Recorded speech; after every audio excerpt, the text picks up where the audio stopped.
تو ہمارا پھر وہ ایسے لوگ ہوں گے اللہ ان سے محبت کرتا ہوگا، وہ اللہ سے محبت،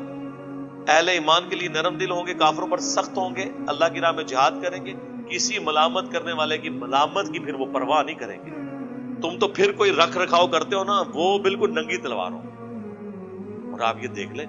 آج کتنے غیر مسلم مسلمان ہوئے ہیں، مسلمان تو پھر تھوڑی لگی لپٹی علماء بات کرتے ہیں نا سچائی کی،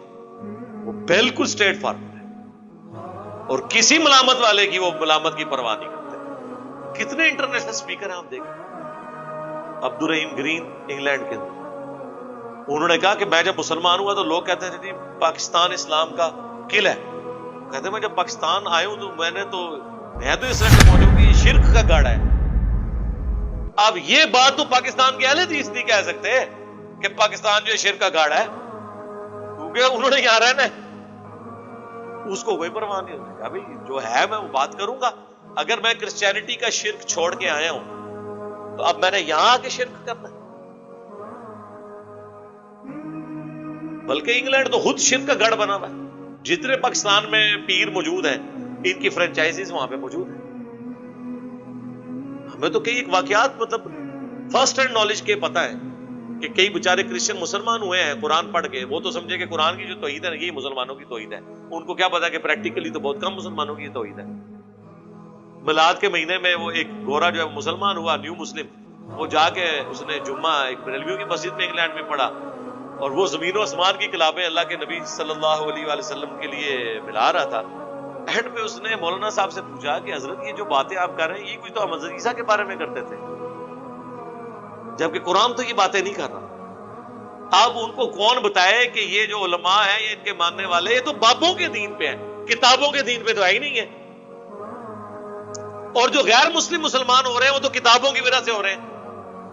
جو ڈاکٹر اقبال نے کہا تھا میں نے تاریخ سے یہ سبق سیکھا ہے کہ کبھی مسلمانوں نے اسلام کی حفاظت نہیں کی ہے، یہ اسلام اور قرآن ہے جس نے مسلمانوں کی حفاظت کی ہے۔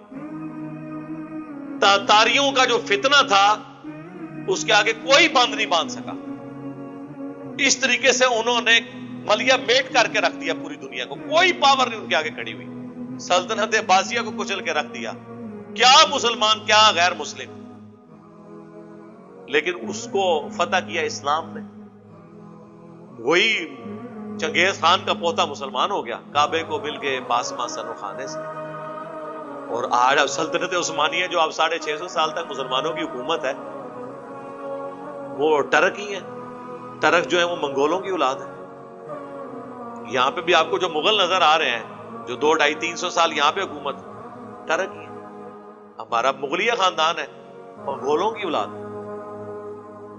ہمارا کبھی دعویٰ نہیں ہے کہ جناب یورو ہی صحیح ہے۔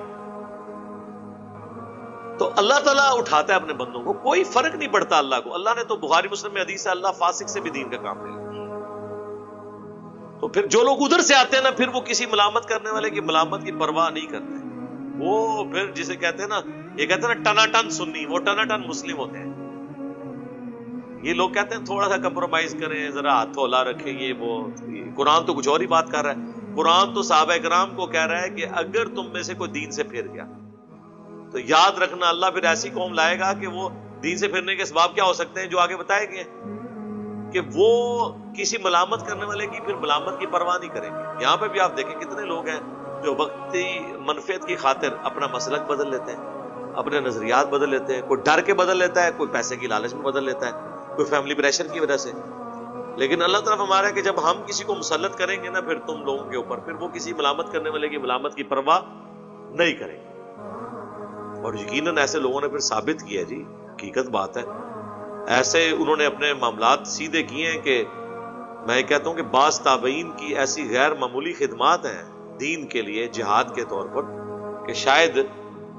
کئی اصحاب کی اس طرح کی کنٹریبیوشن نہیں ہوگی۔ باقی ہم مرتبے کو اس وقت ڈسکس نہیں کر رہے، میں کنٹریبیوشن کی بات